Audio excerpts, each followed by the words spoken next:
क्रूस पर मरने से पहले यीशु ने क्या कहा था? ये 7 पवित्र शब्द हैं।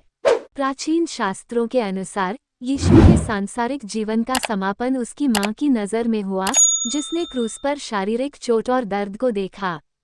यह उनके सांसारिक जीवन के अंतिम चरण में है कि उन्होंने रोमनों द्वारा पीछा किए जाने के बाद सबसे दर्दनाक क्षणों में से एक का अनुभव किया, शारीरिक हमलों की एक श्रृंखला का शिकार होने और पानी जैसी बुनियादी आवश्यकताओं को प्राप्त करने से इनकार कर दिया।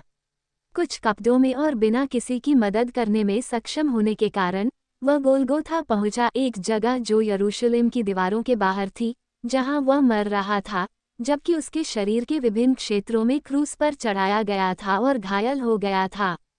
उसके पास कितनी छोटी ताकत थी! परमेश्वर के पुत्र ने क्रूस पर मरने से पहले 7 शब्द बोले। ये उन विश्वासियों के लिए संदेशों का हिस्सा थे जो जगह पर आए थे।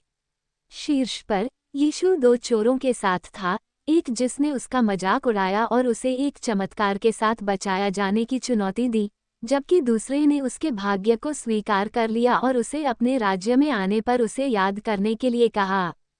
उनका अंतिम संदेश 3 बार में विभाजित किया गया था, उनके क्रूस पर चढ़ने से पहले, दौरान और बाद में अंधेरे के घंटों के दौरान, एक दर्दनाक कार्य जो उनकी मां मैरी द्वारा देखा गया था। पहला शब्द, हे पिता, उन्हें क्षमा कर, क्योंकि वे नहीं जानते कि वे क्या कर रहे हैं। दूसरा शब्द, मैं तुमसे सच कहता हूँ कि आज तुम मेरे साथ स्वर्ग में रहोगे। तीसरा शब्द, हे नारी, अपने पुत्र को देखो और अपनी माता को देखो। दौरान। चौथा शब्द, हे भगवान, मेरे भगवान, तुमने मुझे क्यों छोड़ दिया है। मत्ती 27:46 और मरकुस दोपहर के 3:34। उपरांत। पांचवां शब्द, मैं प्यासा हूँ, यूहन्ना शाम के 7:28। छठा शब्द, ये समाप्त हुआ, यूहन्ना शाम के 7:30। सातवां शब्द, हे पिता, मैं अपनी आत्मा को तेरे हाथों में सौंपता हूँ। यीशु का पुनरुत्थान। मैथ्यू शाम के 4:21 एनआईवी के अनुसार, मसीहा पहले से ही जानता था कि मनुष्य के जीवन में उसका अंत क्या होगा। यही कारण है कि उन्होंने अपने शिष्यों को बताया कि उन्हें यरूशलेम जाना चाहिए और उत्पीड़न के कारण कई चीजें भुगतनी चाहिए। उन्होंने संकेत दिया कि उनकी जान लेना आवश्यक था, लेकिन वह तीसरे दिन फिर से उठने वाला था। यद्यपि उनके साथियों को ये समझ में नहीं आया कि उन्होंने उन्हें ये चेतावनी क्यों दी, उन्हें याद आया कि जब वे क्रूस पर थे तब उन्होंने क्या कहा था। जब उसे एक कब्र पर ले जाया गया जो उसके शरीर को आराम करने के लिए तैयार किया गया था, तो रोमन शक्ति को डर था कि उसके पुनरुत्थान की अफवाह सच होगी।